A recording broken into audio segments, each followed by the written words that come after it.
Bom, boa tarde a todas e a todos. Todo mundo falou em pé, eu vou falar em pé também.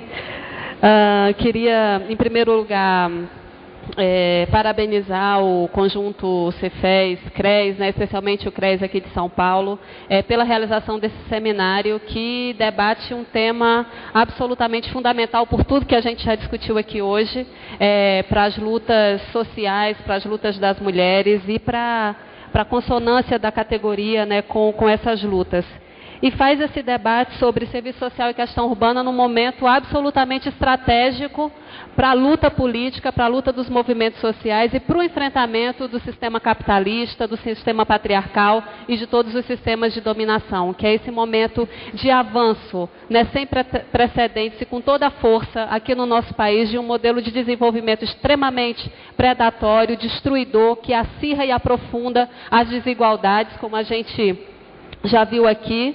E num momento também de crise, né, de crise mundial, de crise financeira, e de uma crise financeira que tem origem na questão urbana e nesse modelo que a gente discutiu hoje de manhã, de uma cidade transformada em mercadoria, né? Toda a especulação financeira em torno das hipotecas nos Estados Unidos e em outros países, que hoje gera uma situação de crise financeira mundial e gera, por outro lado, uma situação de extrema precariedade, com despesos, com situação de populações inteiras indo para a rua, sobretudo a população mais pobre, a população negra, e que, por contradição, né, convoca e promove o levante de forças sociais em várias partes do mundo. Então, acho que nós temos que discutir essa questão, a questão urbana e o serviço social, considerando esse contexto de novas contradições, de emergência de sujeitos, de lutas que nos movem, que nos impelem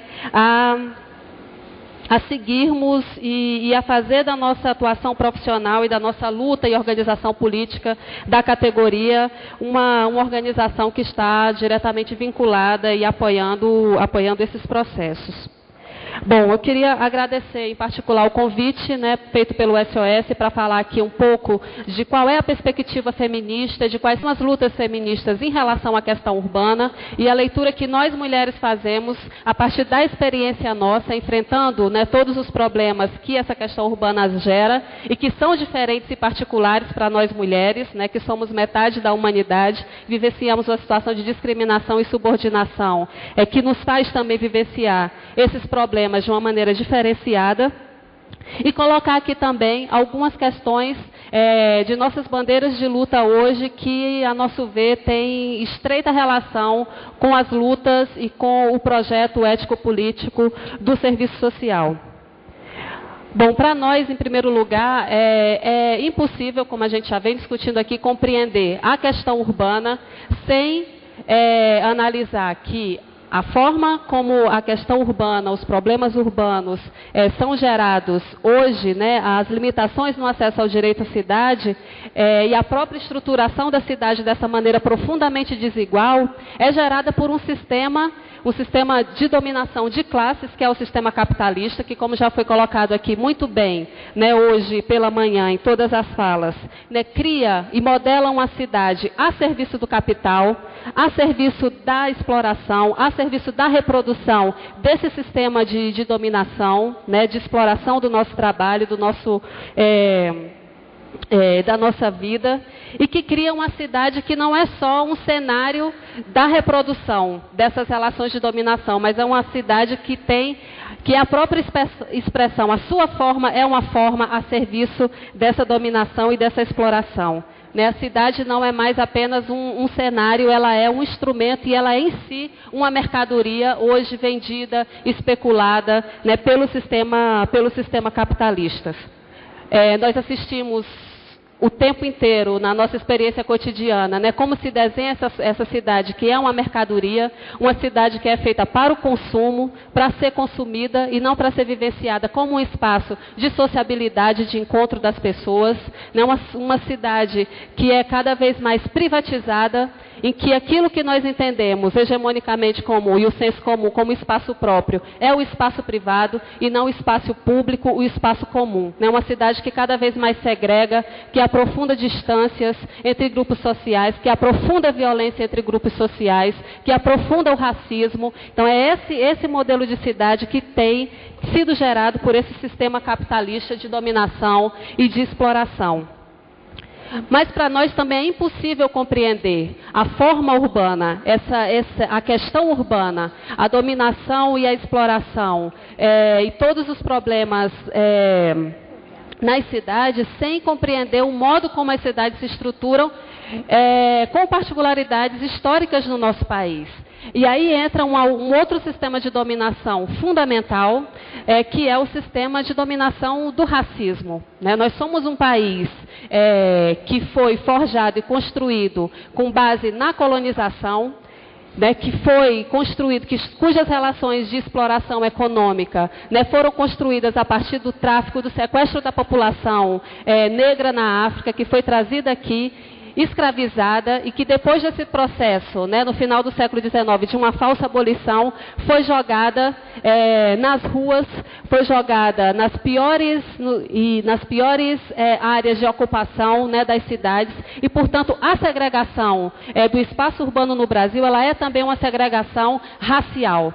A população negra é a população que ocupa os piores locais, os piores solos urbanos nas áreas de morros, alagadiços, nas áreas ribeirinhas. Então, é impossível a gente também analisar a construção da questão urbana, da segregação urbana e da violência e da opressão que se passa a partir da ausência absoluta de direitos e de outras formas de exploração nesse espaço, sem compreender também e sem visibilizar também a força e a profundidade que o racismo, como uma relação social, adota no nosso país. Eu acho que a companheira Maria Lúcia, quando falou aqui da situação da população de rua, trouxe isso muito fortemente. É a população negra, a maioria das pessoas que está ainda hoje em situação de rua e que é invisível, e que na nossa sociedade racista é vista como da seguinte forma: quanto mais invisível, melhor. Então, mesmo que trabalhe naqueles bairros que são considerados como os bairros da classe média, de quem pode pagar, ela tem que percorrer esses bairros como se fosse invisível. E quando ela é visível, ela está sempre em suspeição. E não é à toa que a gente vivencia no Brasil, e essa é uma das piores e talvez mais perversas expressões da questão urbana e da violência urbana no Brasil, que é o verdadeiro genocídio da população jovem negra. Se a gente olha para as estatísticas etárias do Brasil, a gente encontra uma situação de homicídios e de morte da população jovem negra que é semelhante à de países em guerra civil. Então, é impossível a gente analisar e discutir a questão urbana sem discutir esse entrelaçamento absoluto entre a questão racial e a questão da construção da sociedade de classes no nosso país.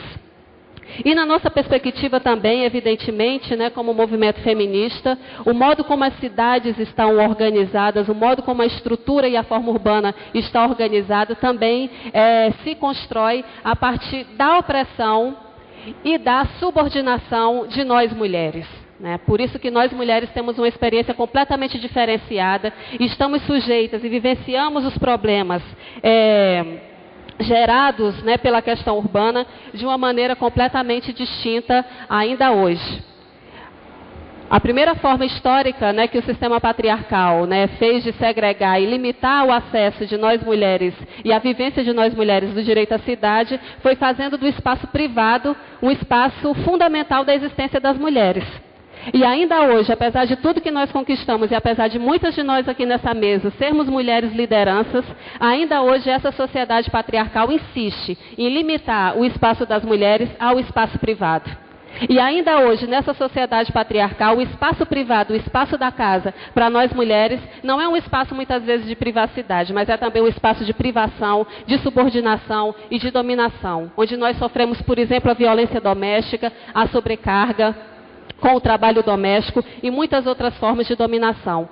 Portanto, uma das primeiras grandes lutas que nós, no movimento de mulheres, no movimento feminista, fizemos foi para extrapolar o domínio do privado e fazer do espaço público também um espaço nosso, para usufruir do espaço da cidade como um espaço também de nós mulheres.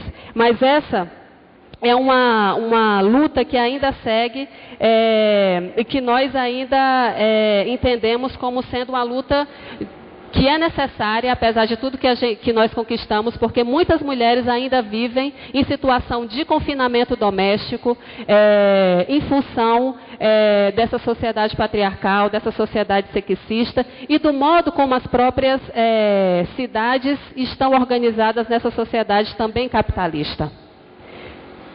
Uma primeira forma de desigualdade que nós mulheres enfrentamos e que tem completamente a ver com a questão urbana e que está patente quando a gente analisa a estruturação das cidades, seja das grandes cidades como das pequenas cidades, é o fato de não existirem equipamentos que deem conta de todo o trabalho necessário para a reprodução social, para a reprodução das pessoas. Ora, a cidade é um espaço de reprodução da força de trabalho, de reprodução das pessoas, de reprodução das relações sociais. Mas a gente olha para essa cidade mercadoria, para essa cidade capitalista, e a gente não enxerga creches. Hoje no Brasil, só apenas 15% das crianças têm acesso à creche. Então, quem cuida dessas crianças? A gente olha para essa sociedade, para essa forma dessa cidade hegemônica, e a gente não encontra, por exemplo, restaurantes coletivos, restaurantes públicos. Então, quem continua produzindo a alimentação dessa cidade? A gente vive um dos problemas cruciais que já foi colocado aqui, que é a ausência de saneamento urbano e a escassez cada vez maior de água. Então, se de um lado a gente tem a construção de barragens, de grandes hidrelétricas e uma propaganda no mundo de que o Brasil tem muita água, no cotidiano das cidades a falta de água é algo cotidiano. E aí aparece na questão da água essa cisão fundamental entre a cidade para quem pode pagar e para quem pode consumir e a cidade da qual só pode usufruir através dos direitos. A qualidade da água que é utilizada nos banheiros dos grandes condomínios é muito melhor do que a qualidade da água que é utilizada para beber nas periferias das grandes cidades. Então é disso que a gente está falando, é desse tipo de segregação e desse tipo de divisão e desse tipo de injustiça. E somos nós mulheres aquelas que arcam muito mais profundamente com essa inexistência de estrutura para a reprodução social. Porque ainda hoje na nossa sociedade, quem assume o trabalho de cuidar das pessoas, de cuidar da saúde, de administrar a falta d'água, de cuidar da reprodução da vida, somos nós mulheres. Então, essa cidade estruturada dessa forma, sem esses equipamentos básicos voltados para a reprodução social, se estrutura considerando que tem um grupo que é metade da população, com capacidade para fazer esse trabalho. Portanto, não vai haver nenhum interesse do capitalista, do Estado capitalista, em garantir esses direitos, porque afinal as mulheres existem para isso.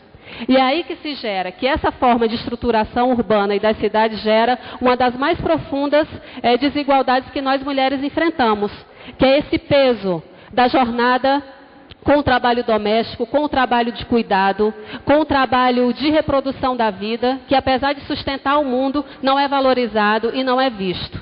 E muitas vezes não é visto por muitas de nós, que naturalizamos que esse trabalho tem que ser responsabilidade das mulheres e muitas vezes culpabilizamos as mulheres quando elas não realizam esse tipo de trabalho. E há uma ideologia, um senso comum de que muitos problemas sociais e muitos problemas urbanos são causados pela saída das mulheres para o mercado de trabalho, porque afinal isso provocou uma desestruturação familiar. Porque as mulheres, mesmo trabalhando, elas têm que dar conta dessa reprodução social. Então, a ausência de equipamentos voltados para garantir a reprodução social pesa nas costas de nós mulheres. E rouba o tempo da vida e esgota o corpo das mulheres. Então, por isso, a luta pelos equipamentos sociais, por creches, por pré-escolas em tempo integral, por lavanderias públicas, é uma luta crucial das mulheres brasileiras hoje, porque tem tudo a ver com a nossa possibilidade de acessar e de viver com autonomia. Uma outra expressão para nós, do movimento feminista, sobretudo hoje na conjuntura brasileira, É impossível a gente ler e fazer uma análise crítica da questão urbana sem entender o atual e o hegemônico modelo de desenvolvimento. E desenvolvimento é desenvolvimento da economia capitalista, não existe outro desenvolvimento, né? Quando a gente fala um outro modelo de desenvolvimento, mas o modelo de desenvolvimento é o modelo de desenvolvimento da economia capitalista.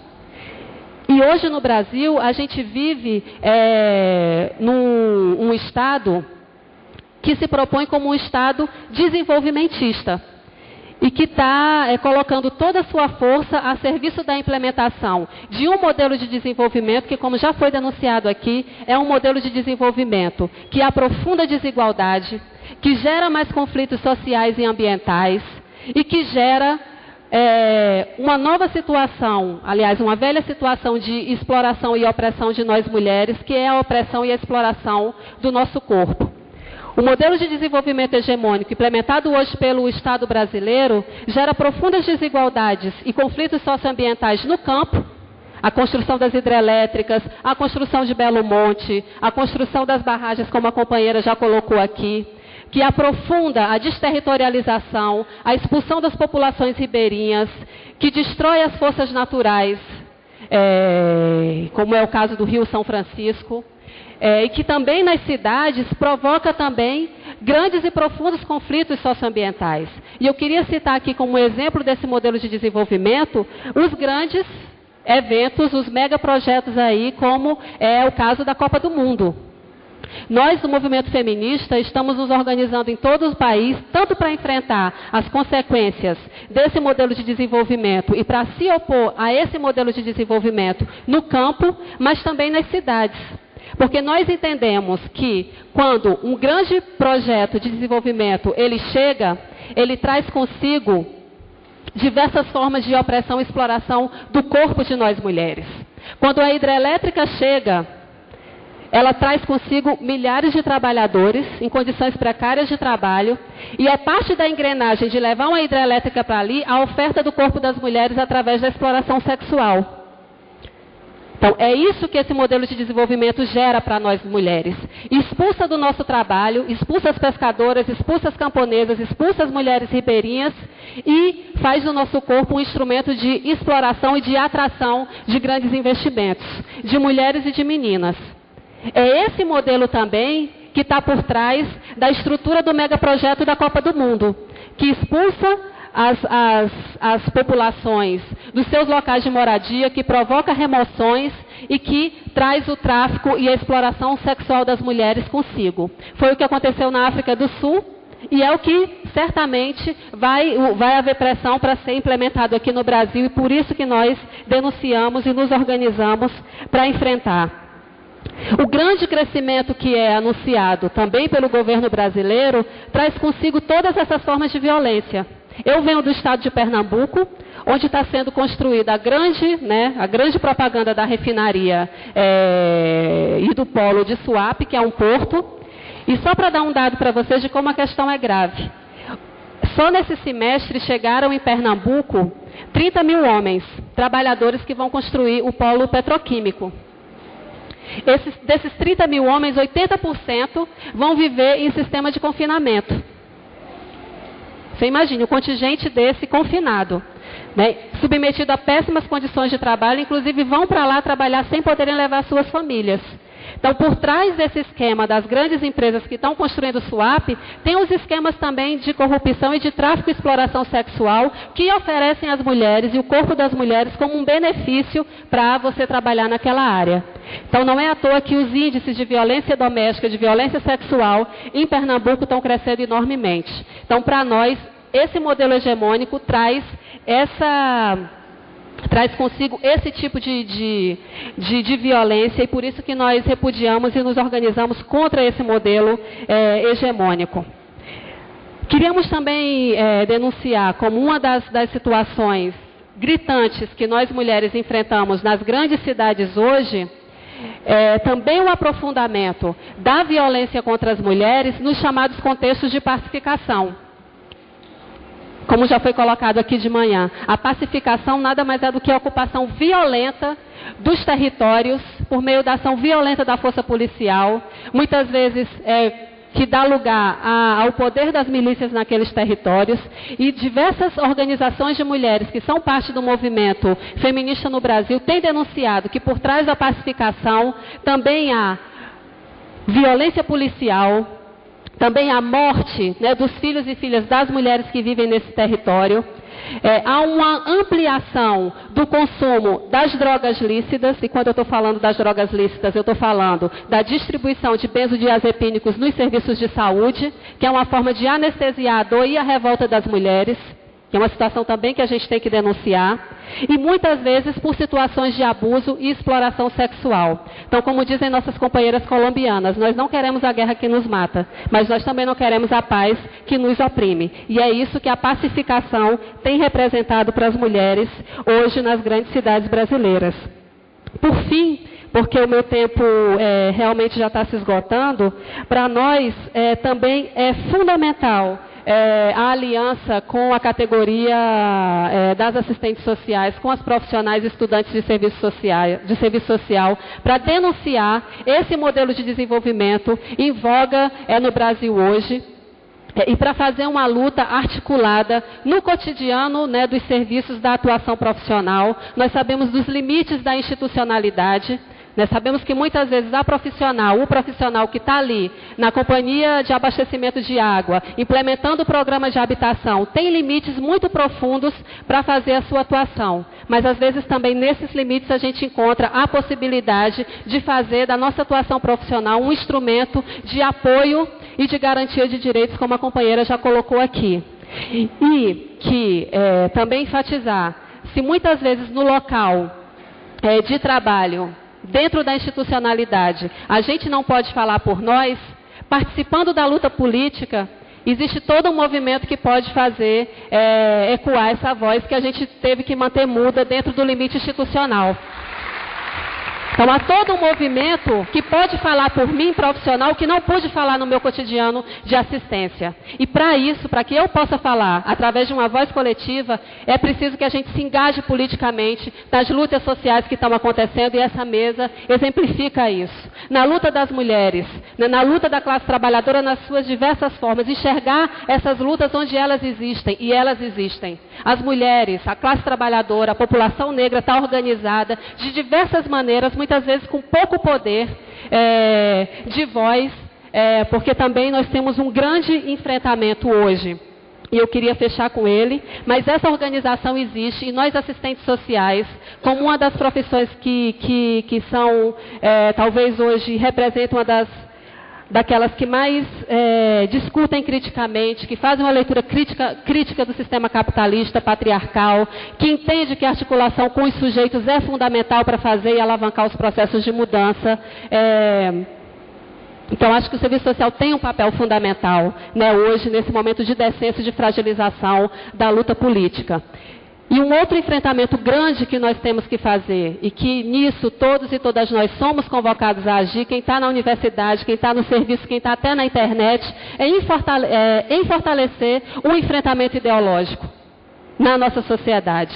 Numa sociedade em que a mídia está dominada pelos setores da elite, que só tem interesse em fazer a luta social desaparecer, ou mesmo em criminalizar as lutas sociais, como já foi colocado aqui.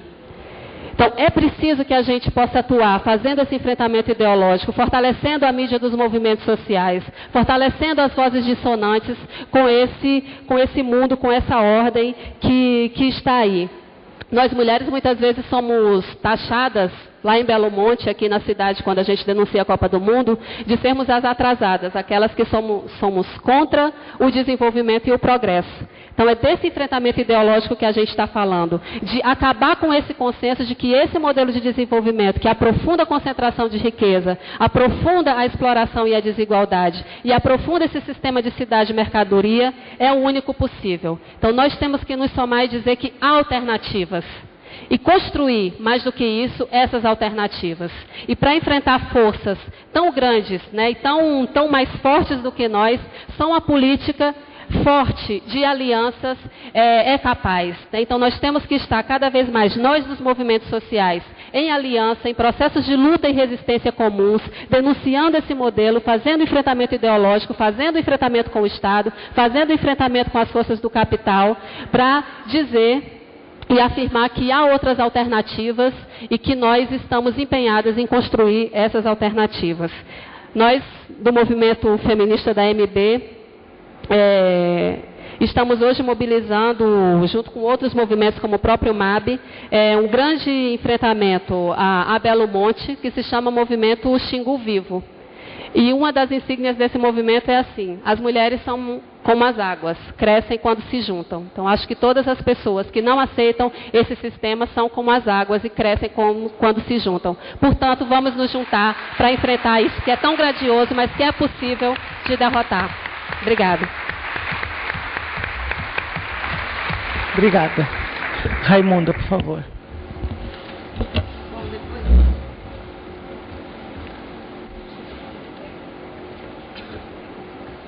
Eu te desliguei, querida, desculpa. Depois que todo mundo ficou de pé para falar, não sou eu a menor em tamanho na mesa que vou ficar sentada, e peço permissão para me apoiar nesse instrumento aqui, que certamente serve para facilitar. Falar depois dessas pessoas que trazem em suas vidas as marcas das expressões, das contradições sociais, provocando em nós um rebuliço, é certamente um grande desafio. Desafio que assumo em nome do Cefés, pela tarefa que me foi dada, em substituição à nossa querida Sâmia, que nos assiste neste momento. Inicialmente, é preciso situar a presença do Cefés numa mesa que discute o tema sujeitos coletivos na cidade e no campo, lutas sociais e estratégias de resistência.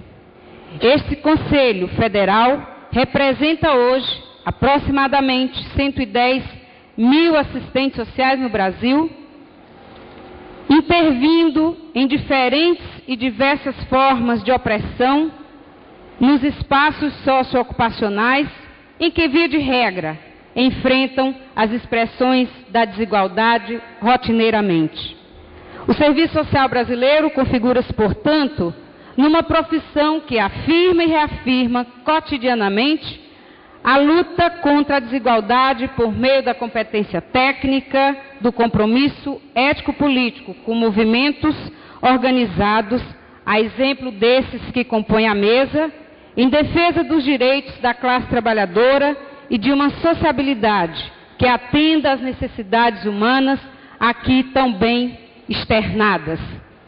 Pensar uma concepção profissional cujo projeto ético-político está arraigado em valores tão caros para nós, como a liberdade, a democracia e o respeito à diversidade humana, dentre outros, pressupõe que todas as ações do Cefés estejam fundadas em princípios ético-políticos emancipatórios. Destaque-se que a agudização e banalização da desigualdade social que predomina no Brasil, vitimando mulheres, homens, jovens, adolescentes, crianças, idosos, submetendo-os de modo avassalador às mais diversas formas de violação, opressão, exploração e ausência de efetivas políticas públicas, exigem dos assistentes sociais, no seu fazer profissional cotidiano, uma intervenção nesse cenário, de modo a tecer os fios da história na luta e resistência, fortalecendo os espaços de organização dos movimentos mais gerais em defesa dos interesses e necessidades da classe trabalhadora.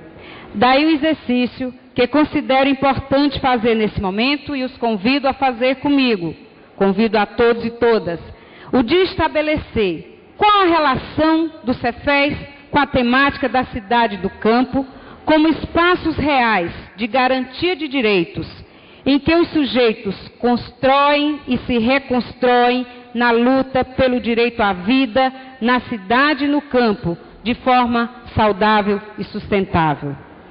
Para tanto, recupero aqui o disposto no documento que nós conhecemos por Carta de Maceió, que no ano de 2000, de forma ainda muito atual, propugnou uma concepção de seguridade social numa perspectiva ampla, entendendo-a como um campo de luta e de formação de consciências críticas em relação à desigualdade social no Brasil, de organização dos trabalhadores.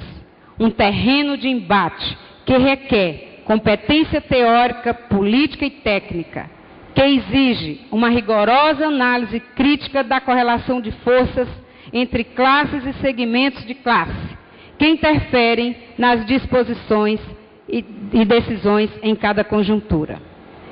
Essa concepção força a construção de proposições que se contraponham às reações das elites político-econômicas do país, difusoras de uma responsabilização dos pobres pela sua condição, ideologia que expressa uma verdadeira indisposição de abrir mão de suas taxas de lucro, de juros, de sua renda da terra, conforme o trecho do Cefés manifesta que vocês receberam neste seminário.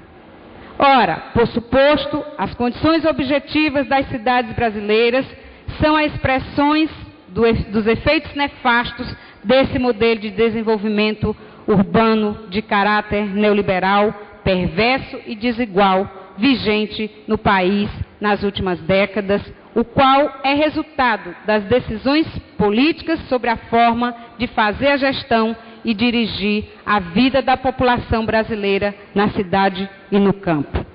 Assim, compreendemos que o Cefés, nesse processo, assume um papel importante ao estabelecer relações de aliança e solidariedade com os movimentos organizados, donde, nessa mesa, temos o privilégio de compartilhar a discussão com importantes segmentos na perspectiva de construir e fortalecer alianças capazes de reafirmar a luta pelo direito à vida em sua plenitude.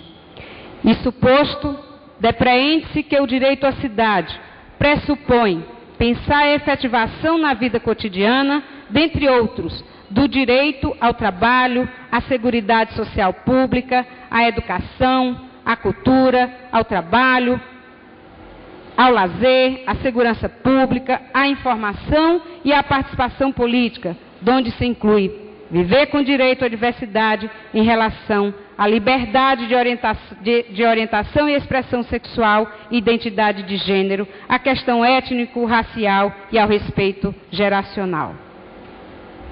O direito à cidade, portanto, é uma luta que se insere na agenda política dos direitos humanos e envolve diferentes sujeitos coletivos que dizem não ao desemprego, não à vigência de políticas sociais fragmentadas, focalizadas e pontuais, não à homofobia e não ao sexismo, não à violência em todas as suas manifestações, não à cultura política do medo e da apatia e do individualismo. Cidade para todos e todas exige resistência à organização política por um projeto de sociedade fundado no atendimento às necessidades humanas. Devo destacar ainda, a título de ilustração, que na perspectiva do apoio ao fortalecimento dos movimentos organizados, o Cefés participou recentemente do lançamento da campanha Sem Teto com Vida, organizada pelo Movimento dos Trabalhadores Sem Teto. Também marcou presença em atividades do Movimento Nacional de População em Situação de Rua, incluindo apoio financeiro para assegurar o encaminhamento de algumas ações. E ainda, o Cefés aderiu à Frente Nacional contra a Criminalização das Mulheres e pela legalização do aborto, além da adesão à campanha pela definição de 10% do PIB para uma educação pública e de qualidade, além de compor, neste momento, a Frente Nacional contra a Privatização da Saúde, isso para citar alguns exemplos de espaços da inserção deste Conselho. Diante disso, reafirmamos o compromisso de lutar pela socialização da riqueza e pelo fim da desigualdade, tendo como instrumento dessa mediação o nosso projeto ético-político no cotidiano profissional, na defesa da efetivação e ampliação de direitos e da universalização das políticas sociais. É nesse chão que o Cefes se fundamenta para reafirmar esse projeto ético-político. Tal compromisso não é prerrogativa exclusiva do Cefes. Vem se consolidando nas deliberações dos encontros nacionais do conjunto que reúne o Cefes e todos os CREs, os conselhos regionais desse país. Esse espaço dos encontros nacionais constitui-se em momentos de discussão e definição, com a participação dos assistentes sociais de todo o Brasil, na condição de delegados, eleitos em assembleias realizadas pelos respectivos conselhos regionais. Esse encontro acontece anualmente e tem por objetivo a construção da agenda política dessas entidades que constituem o que nós chamamos de conjunto Cefes-CREs. E aqui reporto-me mais recentemente ao 40º Encontro Nacional Cefes-CREs, realizado em Brasília no último mês de setembro, para indicar, sobremaneira, o nosso compromisso de fortalecer as lutas pelo direito à cidade nas dimensões urbana e rural, e dizer que, como Cefes, e para esse conjunto, ousamos promover debates no âmbito do conjunto Cefes-CREs sobre o direito à cidade em suas dimensões ética, política, social e sua transversalidade nas políticas públicas e na garantia dos direitos humanos.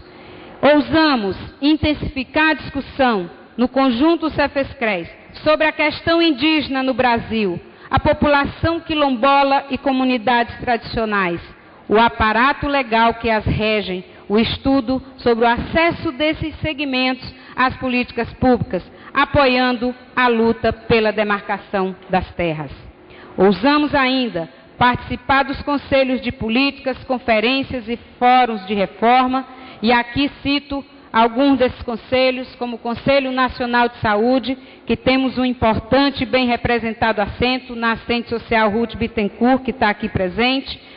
Nós temos presença também representantes no Conselho Nacional da Pessoa Idosa, e assim existem outros espaços nos quais o Cefes tem uma presença importante e estratégica e faz uma diferença ao estar presente. Ousamos ainda articular e apoiar as lutas dos movimentos sociais pelo direito à terra, pela moradia digna, pelos direitos dos povos originários, quilombolas, população em situação de rua e catadores de materiais recicláveis. Este conjunto ousa ainda acompanhar e criar estratégias para a fiscalização do processo de implementação do Sistema Nacional de Habitação de Interesse Social e do Fundo Nacional de Habitação de Interesse Social e a criação dos sistemas no âmbito dos estados e dos municípios. Somos impelidos ainda a ousar pautar com a categoria, no âmbito desse conjunto, a discussão dos impactos da realização de mega-eventos. Esse seminário é um exemplo desse esforço. Dos grandes projetos de intervenção urbanística, a exemplo da Copa 2014, das hidrelétricas, no conteúdo urbano, reforçando o direito à moradia e o controle democrático da sociedade. Ousamos ainda garantir a participação popular. Claro que essa tarefa não é do Cefes, mas na medida em que está inserido nos diversos movimentos e em aliança, isso é possível. Garantir a participação popular nas discussões no âmbito do planejamento das intervenções urbanas, conforme determina o Estatuto das Cidades, através de audiências públicas, assembleias locais, reuniões distritais. Esse ousado conjunto Cefes-CREs pretende ainda integrar a luta, junto com os movimentos sociais, em defesa da mobilidade urbana, com o transporte público e gratuito como um direito social. apoiar e reforçar a luta do Movimento Nacional de População de Rua para acesso às políticas sociais e o direito de usufruto e permanência nas cidades, e pela federalização dos crimes de lesa humanidade que atingem esse e outros grupos populacionais, tendo em vista a identificação e punição dos responsáveis. Ousamos também viabilizar as atividades da campanha da gestão do conjunto Cefes-CREs 2011-2014, que quer discutir o combate à violência no enfrentamento da desigualdade social. Significa também que toda violação de direito é uma forma de violência. Portanto, é tarefa nossa combater toda e qualquer forma de violação dos direitos. Reforçar as lutas no âmbito da sociedade civil contra o racismo institucional, ampliando a realização de debates com a categoria acerca do tema e participando em ações como a realização de audiências públicas, articulando com os movimentos negros e com outros sujeitos coletivos.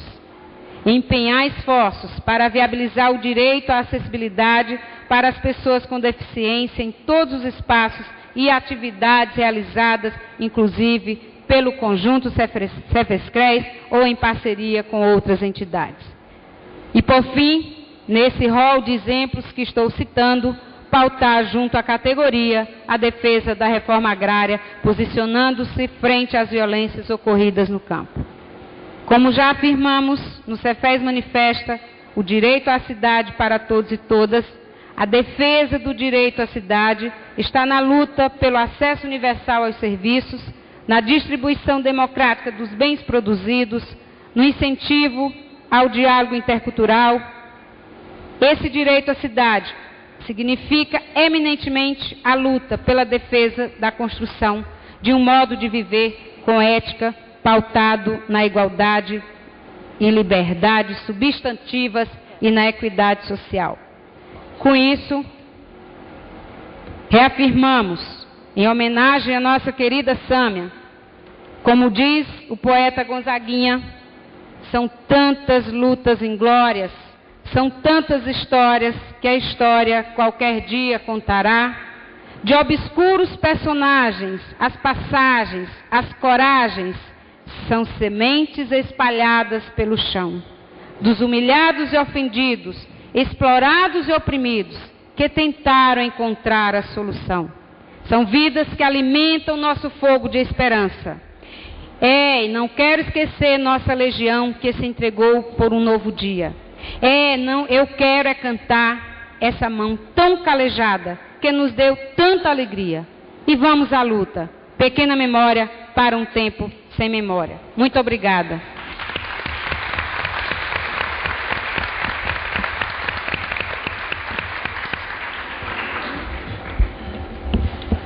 Bom, gente, agora a gente abre para o debate na mesma dinâmica da mesa da manhã. São 8 inscrições aqui dos presentes, mais 2 inscrições dos internautas. São 10 intervenções. Um único bloco com 10 intervenções e depois a gente passa para os participantes da mesa comentarem ou responderem. Tem uma pessoa pegando os crachás.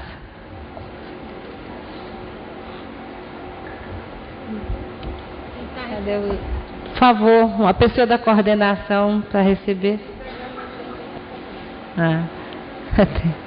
Tem gente recebendo já. São 8 crachás. Pergunta dos internautas.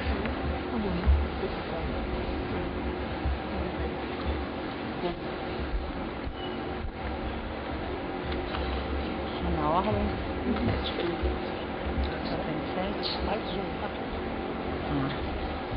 Bom, tem 7 inscritos aqui.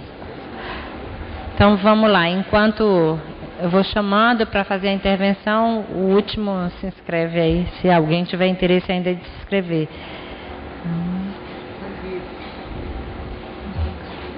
Saluna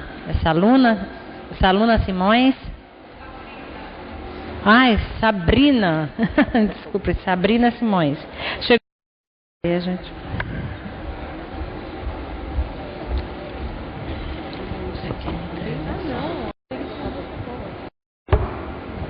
Boa tarde a todos, meu nome é Sabrina, sou de Campinas e sou estudante. Ainda falta 1 ano e meio aí para mim acabar. E eu gostaria de fazer uma colocação de uma das coisas faladas sobre a creche, porque eu trabalho no momento em creche. Então eu gostaria de assim trazer um pouco isso para a discussão, porque talvez não seja da realidade de todos. E assim, a creche, sim, ela tem que ser dada para todos, né, que precisam. Mas o que tem ocorrido no momento não é isso. Eu vivencio isso. É assim, a creche é enorme, né, de espera, mas o que acontece? Não são para as mães que trabalham. As mães que trabalham não conseguem vaga. Inclusive vão até o juiz, o juizado, e o que acontece? Não conseguem. E aquelas que às vezes participam do conselho da escola, que são um pouco mais assim, cri-cris, às vezes conseguem, mas não trabalham. Então isso é uma realidade que eu acho que faz parte do que nós vivenciamos, do que quem já está na área vivencia. E eu só queria fazer essa colocação porque eu acho importante que as mães realmente que precisam não estão sendo contempladas.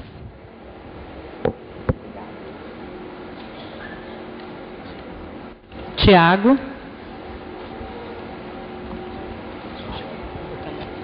Bom, boa tarde. Só queria dialogar com algumas questões que a mesa coloca, que eu acho que quando a gente tem uma linha de dizer que o governo federal, na verdade, ele não compreende a questão urbana, né, como uma prioridade, eu acho extremamente complicado, porque não há uma questão de compreensão, né?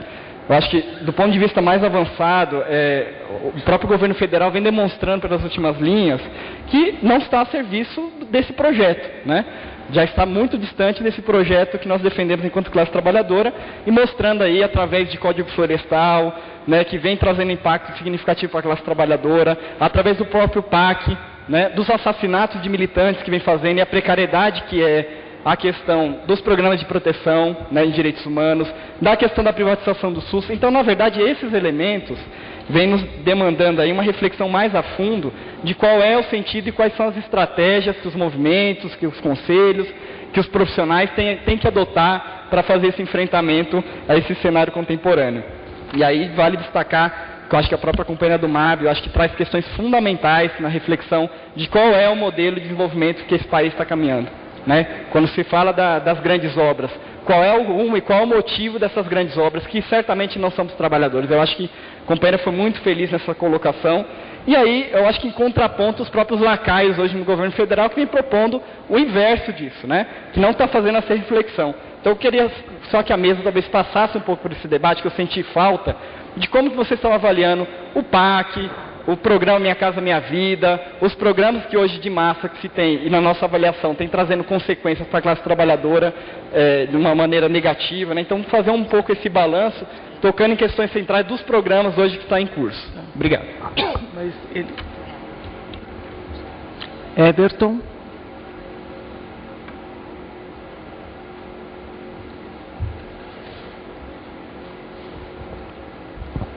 Boa tarde a todos e todas. Eu queria trazer primeiro uma saudação aí a diversos movimentos que, apesar de não estar na mesa, estão presentes aqui na nossa luta, como, por exemplo, o Tribunal Popular, o MTST e outros movimentos de moradia não cooptados no Brasil, o campo sindical combativo, como a Intersindical, a Conlutas, os movimentos de juventude, como o MPL, que tem sofrido criminalização esse ano todo e tem lutado na questão do direito à cidade de forma séria. E em São Paulo a violência foi extremamente forte, partindo do governo Gilberto Kassab. Da rede de direitos humanos em proteção a militantes ameaçados de morte, que tem sido importante articular junto a esses movimentos e esse campo que tem denunciado os militantes que estão sendo perseguidos em todo o Brasil. Aos comitês da Copa do Mundo, que tem debatido e defendido a população que está sofrendo com a especulação imobiliária em todo o Brasil, um exemplo de Itaquera em São Paulo. A personalidades importantes aqui que não vieram nesse congresso, mas que ajudam, assessoram os movimentos sociais, como Raquel Ronick, como Lúcio Gregórios, que é sempre o MPL, tem dado ajuda grande ao MPL, pessoas importantes que nos ajudam no movimento social. Eu queria contribuir no debate também, aí colocando 3 pontos aí só para complementar o que foi colocado.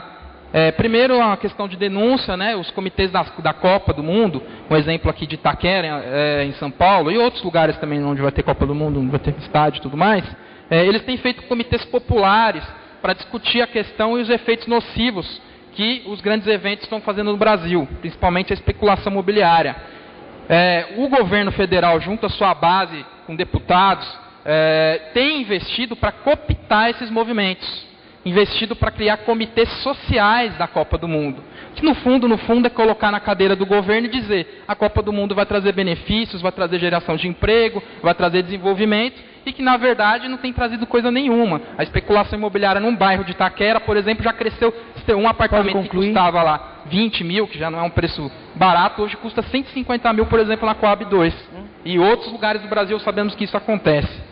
Então é importante denunciar isso. O governo federal, com seus deputados, se dizem da base popular e coisa do tipo, e que há anos com o programa social-democrata tem enganado a classe trabalhadora, vem investindo para comitês sociais que na verdade não é social. E isso a gente tem que tomar cuidado, porque no mundo inteiro a social-democracia sempre engana a classe trabalhadora, no mundo inteiro sempre passa para trás a classe trabalhadora, e é hora da gente acordar e não deixar mais isso acontecer. E isso está acontecendo de novo, e a gente está vê as pessoas indo lá, as mesmas pessoas, e dizem que não é isso, que não é coisa do tipo. Concluo. Só para concluir, a questão também dos movimentos de moradias cooptados no Brasil todo, que tem se infiltrado em movimentos não cooptados. E, por exemplo, em São Paulo, tem convencido o movimento popular a aceitar a indenização que o Gilberto Kassab dá de R$3.000 para conseguir uma moradia digna. E isso nós sabemos que não vai conseguir. R$3.000 não garante moradia digna coisa nenhuma. É sair de uma favela para outra. É isso que tem acontecido em São Paulo. E por último, só para terminar, eu queria colocar, como o camarada aqui colocou aqui antes de mim, a questão do PAC. Um programa que tem muita semelhança com as obras faraônicas que acontecia na ditadura militar. Um programa que tem destruído, por exemplo, as populações quilombolas, ribeirinhas no Brasil todo, como a questão de Belo Monte, atacado os trabalhadores nos grandes canteiros de obra, como aconteceu em Giral, e no caso de São Paulo e outros lugares, vai privatizar esse governo, que se dizia contraponto do governo anterior, na verdade está se mostrando ao contrário, vai privatizar os aeroportos, que nós sabemos que vai trazer insegurança no tráfego aéreo, vai colocar a vida de pessoas em risco, e tem dado continuidade ao modelo anterior, infelizmente, das privatizações. O PAC é uma PPP, é um programa de público-privado, que serve aos interesses mais privados, aos capitalistas nativos aqui no Brasil, em associação aos capitalistas internacionais, e que, infelizmente, até na Bolívia rebateu esses dias, tentando passar a estrada por lá, e os movimentos indígenas bolivianos reivindicou do governo a situação diferente. Infelizmente, esse é o nosso quadro, e eu queria só para complementar mesmo. Obrigado. Tatiane.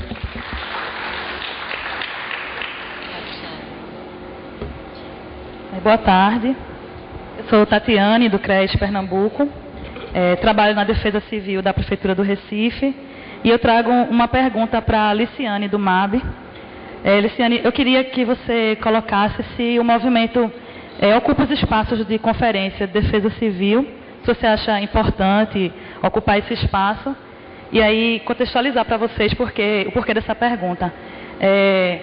A defesa civil no Brasil, ela passou por um processo de militarização, né, exemplo do mundo inteiro, e de 10 anos para cá, houve um processo de reestruturação, e agora, após 10 anos de reestruturação, é que houve a primeira conferência municipal, estadual e nacional, que instituiu a defesa civil como política pública. E assim, lá em Recife, a gente tem a primeira equipe efetiva, né, com engenheiros, geólogos, assistentes sociais.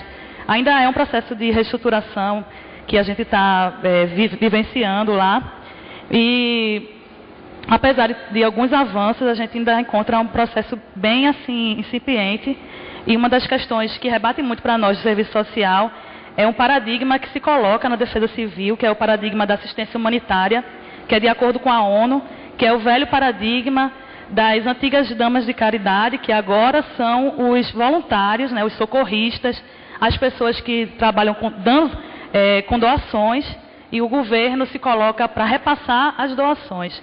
E aí, assim, existe uma disputa dos projetos dentro da Defesa Civil, o projeto que busca as ações preventivas de defesa civil e que discute os grandes sinistros, as grandes catástrofes, não como algo natural, mas como algo que é político e que contemporaneamente tem a ver com o capitalismo, com essa coisa cruel que é a exclusão de quem tem a propriedade privada, de quem não tem propriedade privada. E assim, eu achei bastante interessante, né, colocarem esse movimento, porque tem muito a ver com a questão da defesa civil, que como eu coloquei, bastante incipiente. São poucas as assistentes sociais que trabalham na defesa civil, porque a defesa civil ela tem essa característica militarizada ainda. E assim, só para concluir, eu gostaria de trazer uma questão assim, em relação ao pessoal do SOS Corpo.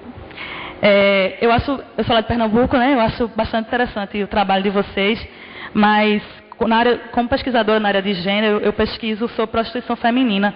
E aí, assim, quando você coloca a questão da violência que as mulheres sofrem no espaço urbano, eu acho que um dos maiores símbolos de opressão que as mulheres sobrevivem é a questão da guetização, né, das mulheres prostitutas. A violência que parte do movimento considera em relação à exploração sexual, que não vai só em relação à exploração sexual, mas a violência institucional mesmo, da polícia, dos hospitais, o tratamento que se dão a essas mulheres. E aí, quando a gente fala de violência para as mulheres, a gente meio que omite o que as mulheres prostitutas, né? Até nós mesmos, na nossa fala, separamos essa população, né? Essas mulheres dessa questão. É isso, obrigada. Ruth.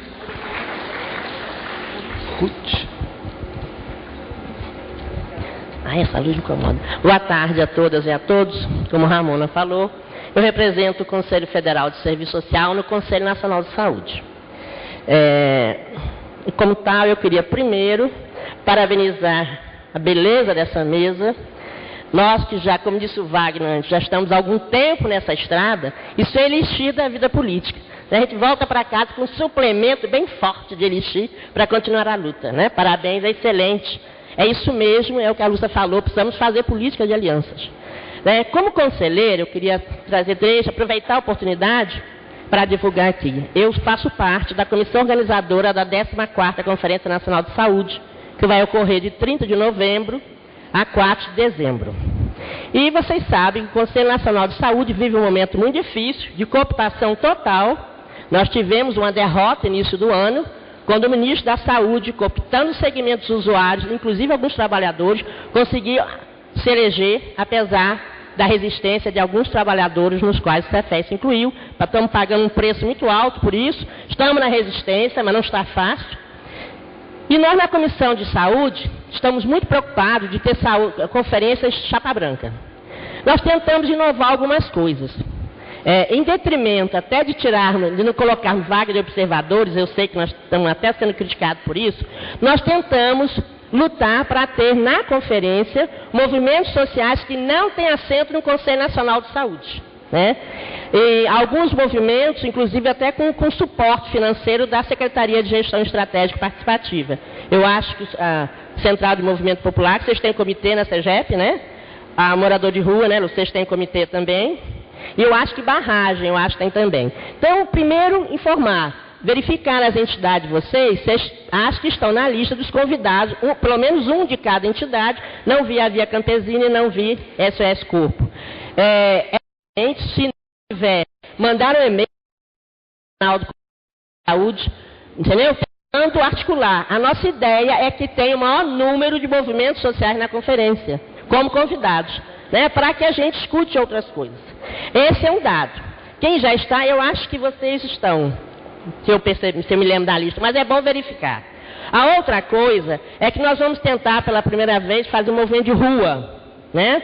Nós vamos fazer uma grande passeata no dia 30 às 2h da tarde, nós vamos abrir a conferência com uma passeata que deve sair ali do Ministério da Saúde até... Vamos tentar entrar lá no plenário, vamos tentar ser atendido por Dime, vamos tentar ir à Câmara dos Trabalhadores, com um carro de som, muitas faixas. Então, nós estamos conclamando a que todos os movimentos se incorporem, né, para que a gente possa fazer desse encontro um espaço mesmo de denúncia, de luta, e que possam estar presentes, né, com material, com divulgação. E a ideia nossa é que a gente também consiga, na conferência, aprovar uma moção de que pare-se de pulverizar as políticas sociais, não é? A saúde briga no seu pedacinho, a assistência no seu pedacinho. Então, nós estamos numa luta enorme para sair uma proposta da primeira Conferência Nacional de Seguridade Social. Não a seguridade social do tripé, mas aquela seguridade do artigo 6º dos direitos sociais. Habitação, saúde, educação, lazer, né? Segurança. Então, a gente estamos trabalhando no sentido que os estados criem fóruns de políticas e de conselhos, que criem articulações para que a gente possa tentar sair da 14ª como a deliberação de abrir a primeira Conferência de Seguridade Nacional a primeira Conferência de Seguridade Social. Eu queria aproveitar aqui para dizer, só informo, estou fechando, que ontem, né, que foi o dia da mobilização, né, da questão da população negra, foi assinado um protocolo, não sei se você sabe, entre o Ministério da Saúde e o da Política de Integração Racial, com a portaria contra o racismo institucional. Sabemos que é uma questão institucional, mas é importante, né? Então, eu queria só informar isso aqui e lembrar nas questões, principalmente se o Lúcia pudesse falar, nos internamentos compulsórios que estão fazendo com a questão das drogas, transformando a política de saúde mental em depositário de pessoas drogatistas. Tá? Muito obrigada. Gisele.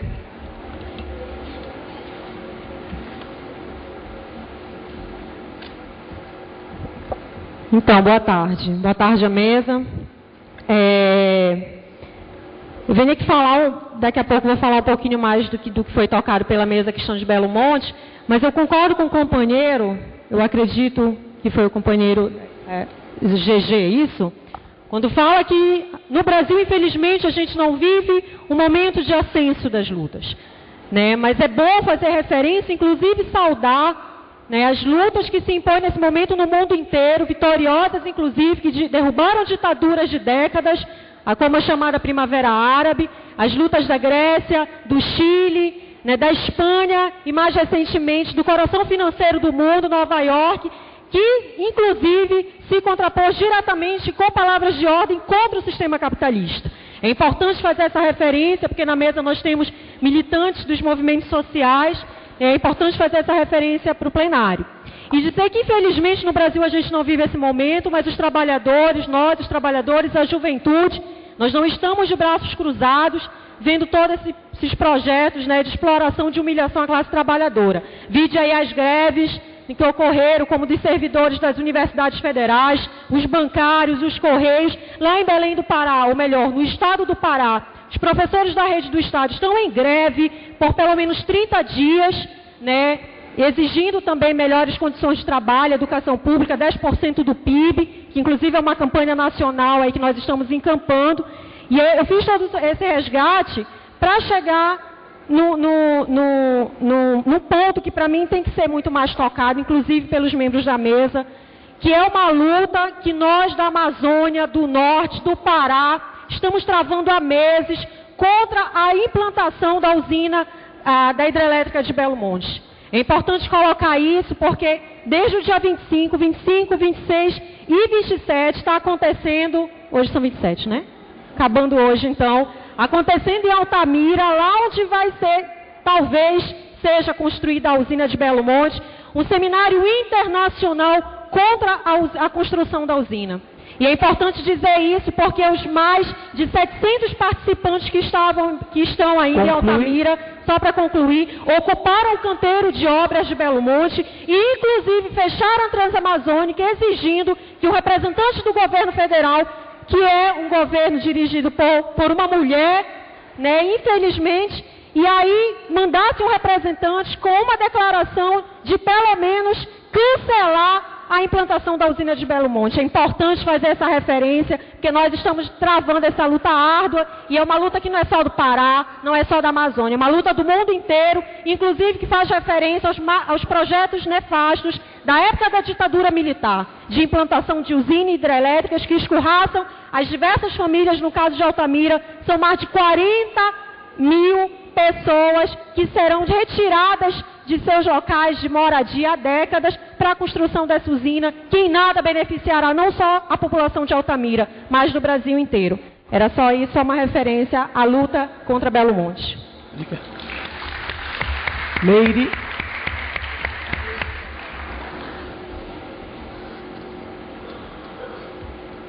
Boa tarde, quase boa noite para todos e para todas.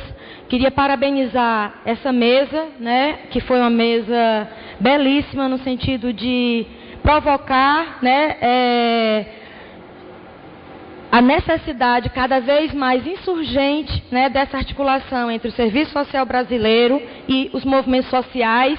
E aí vou usar a referência do colega que veio aqui, não cooptados, né? Porque isso faz uma grande diferença também, né? E aí, nessa perspectiva, né, eu não vou me deter na análise do projeto de governo, do projeto de sociedade que o atual governo, né, sucessor do anterior, mas que vem implementando, mas eu queria um pouco que a mesa, os membros da mesa pudessem tecer comentários a respeito dessa relação, né, na medida que se conquistam alguns direitos e algumas, né, políticas, mas ao mesmo tempo se tem, a gente acompanha isso, todo um processo de cooptação do próprio governo aos movimentos sociais. Então eu queria um pouco que vocês desenvolvessem no sentido da gente precisar autonomia, porque nos processos políticos decisórios, sempre esse debate da autonomia vem à tona, e para alguns não se está colocando a autonomia dos movimentos em xeque. Então, particularmente como também militante feminista, sei muito o que a autonomia é cara ao movimento, né, feminista e para o conjunto Cefes-CRES. A autonomia é muito cara para o conjunto Cefes-CRES, né? Então, nesse sentido, eu queria um pouco que vocês problematizassem nesse sentido.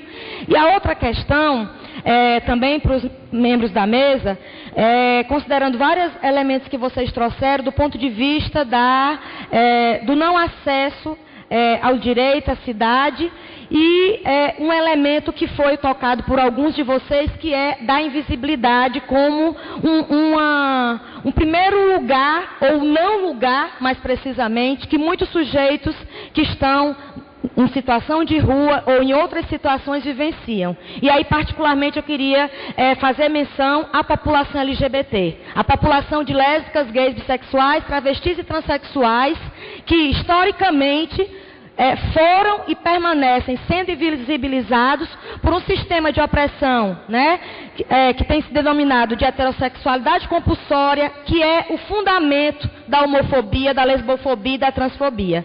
E isso não está na sociedade apenas, mas está também nos movimentos, nas profissões, e nesse sentido, o Cefes tem assumido uma posição extremamente crítica e libertária nessa perspectiva, né, de aliança também, reconhecendo esse sujeito e essas opressões. E eu queria também que vocês comentassem como é que se dá, né, e aí particularmente a população em situação de rua, que, né, eu trabalho em Fortaleza, e a gente tem identificado como um perfil predominante, além de ser de homens e mulheres negros, são predominantemente de lésbicas, de travestis particularmente, né, que são expulsos das suas casas, que não conseguem concluir o ensino fundamental, enfim. Então, como é que esse debate que está perpassando os movimentos que estão aí representados na mesa? Muito obrigada.